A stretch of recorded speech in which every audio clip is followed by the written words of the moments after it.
sunny day.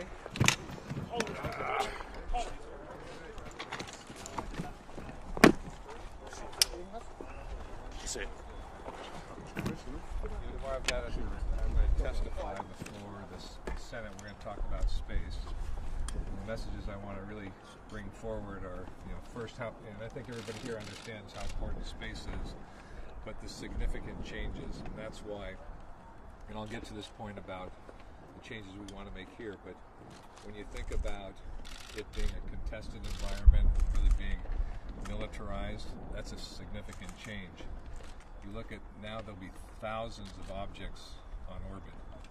You look at the outbreak in terms of commercial innovation. If you're a big place like the Department of Defense, you want to tap into it. And then this is the big reason why we're about to modernize. And so when you think about all of that change, and you have different options, I call one option the status quo. But it really, I think a better way to describe it is if you were trying to deal with all of that change, is it better to coordinate across multiple services and organizations to incorporate or adapt to the change, or to consolidate? And we're going to go talk to them about what consolidation looks like. And there are really two major components to that. There's the Space Force itself, which is, in essence, creating a domain like air, land, or sea, but it's really now space where people every single day look at man, train, and equip. And then you've got, the Space Command, where, in essence, how do you create the right deterrence now that the environment's changed? What are the authorities, rules of engagement, TTPs, so you can fight and win? But most of their time will really be spent on supporting the military.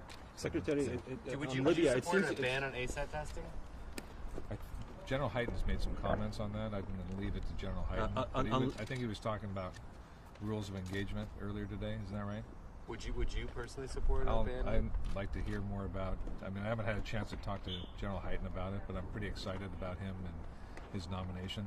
On Libya, it seems you got caught off guard, especially with the pullout of the contingency, the DoD, the U.S. forces. Okay, so let me finish my question. You can. You indicated there would be the Defense Department could do more on the border. Do you envision that the deployments to the border would be multi-year, lasting longer than 2019?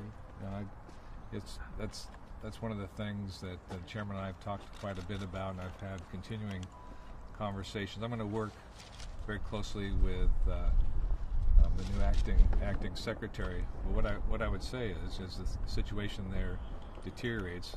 It's pretty elastic in terms of demand on us. So I would expect shortly here to have another request for assistance. Let's just say at all about the number of acting secretaries that it inhibits your ability to make decisions or push back against the president. I worry about my ability to do my job, and I'm doing my job every day. And then people in their other jobs, I'll continue to support them. Any update on Niger? From Libya was not yet. Okay. So the pullout from Libya was pre-planned? It's all good. Thank you.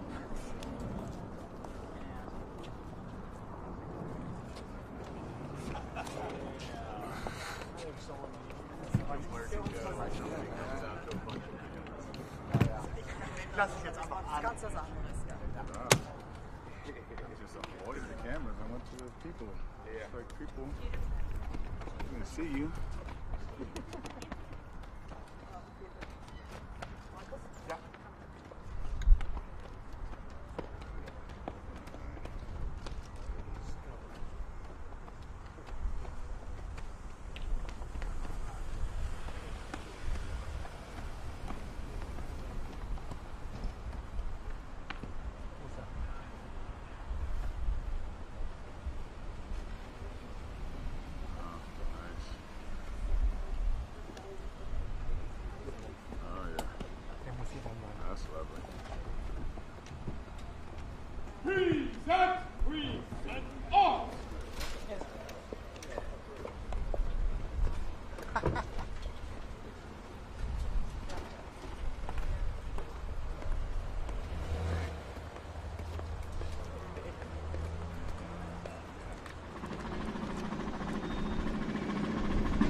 good.